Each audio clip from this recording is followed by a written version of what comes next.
बहुत ही झोल वाला वो कानून है। इसको लेकर कल मैंने आपके साथियों के सामने विधानसभा में 2 विषय रखे। पहला विषय ये है कि पंडित नरेंद्र तिवारी जी की कांग्रेस सरकार ने उस समय वो कानून लाए थे, वो सख्त वो कानून था जिसमें भूमि खरीदने और बेचने की कोई गुंजाइश नहीं थी। और अब ये जो वो कानून लाए हैं उसमें इन्होंने एक विंडो खुली छोड़ दी है और वो विंडो साफ साफ दिखाई दे रही है कि किसी को ज़मीन खरीदनी हो तो वो किसी ज़मीन को चिन्हित कर ले और उसके बड़े आसपास के गांव को नगरपालिका डिक्लेयर करवा दे और वो ज़मीन फिर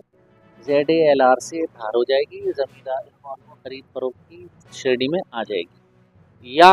किसी नगरीय क्षेत्र के देहरादून से लगी हुई किसी संपत्ति को वो पसंद कर ले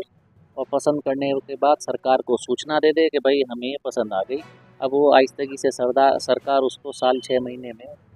15 थोड़े दिन में अपने सुविधा अनुसार उसकी सीमा बढ़ाकर और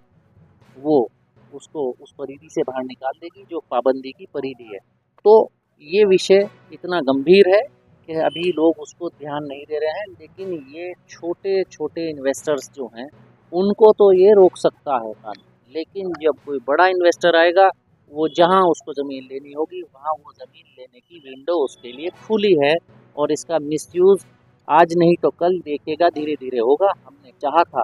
कि सरकार इसको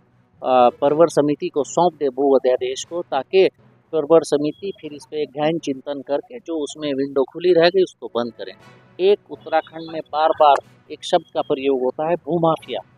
हम भी भूमाफिया शब्द को 20 साल से यहाँ सुन रहे हैं और उस शब्द को सुनते सुनते मैंने विधानसभा में एक बात रखी इस भू कानून पर कि इस कानून के अंदर भूमाफिया शब्द का उल्लेख होना चाहिए, उसको परिभाषित किया जाना चाहिए कि भूमाफिया किसको माना जाएगा।